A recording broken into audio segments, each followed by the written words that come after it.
नमस्कार विद्यार्थी मित्रांनो, जिल्हा परिषद भरती प्रक्रिया 2023च्या ज्या काही राहिलेल्या एक्झाम्स आहेत त्यांचे वेळापत्रक प्रसिद्ध झालेले आहे.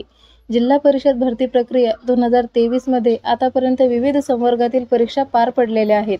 यापुढील अंतिम टप्प्यात नाशिक, धुळे, नंदुरबार, जळगाव, अहमदनगर, पुणे, ठाणे, पालघर, गडचिरोली, चंद्रपूर, अमरावती, यवतमाळ, नांदेड या जिल्ह्यामधील आरोग्य सेवक पुरुष 40%, आरोग्य सेवक पुरुष 50%, हंगामी फवारणी क्षेत्र कर्मचारी, त्यानंतर आरोग्य परिचारिका, आरोग्य सेवक महिला, कंत्राटी ग्रामसेवक, मुख्य सेविका किंवा पर्यवेक्षिका या संवर्गातील बिगर पेसा क्षेत्रातील पदासाठी व रायगड, रत्नागिरी, सिंधुदुर्ग या जिल्ह्यामधील आरोग्य सेवक पुरुष 40%, आरोग्य सेवक पुरुष 50% या संवर्गातील परीक्षांचे वेळापत्रक प्रसिद्ध झालेले आहे आणि ते खालीलप्रमाणे असणार आहे.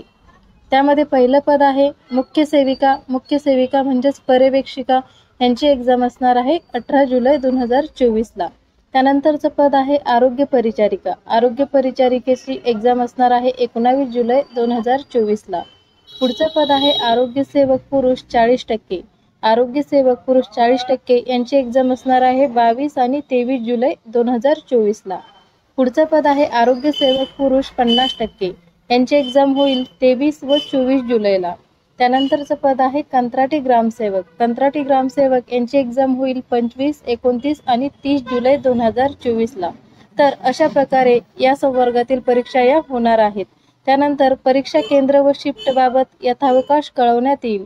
तुमची कोणत्या शिफ्टमध्ये एक्झाम होणार आहे तेही अजून कळवलेलं नाही आणि परीक्षा केंद्रसुद्धा अजून कळवलेलं नाही. ते यथावकाश कळवण्यात येईल असं या ठिकाणी सांगण्यात आलेलं आहे. तर सर्व विद्यार्थी मित्रांना येणाऱ्या एक्झामसाठी खूप खूप शुभेच्छा. आजचा व्हिडिओ आवडला असेल तर व्हिडिओला लाईक करा, जास्तीत जास्त शेअर करा आणि एज्युकेशनल अकॅडमी या आपल्या यूट्यूब चॅनलला अजूनही सबस्क्राईब केलं नसेल तर लवकरात लवकर सबस्क्राईब करून घ्या. भेटूयात नेक्स्ट व्हिडिओमध्ये. धन्यवाद.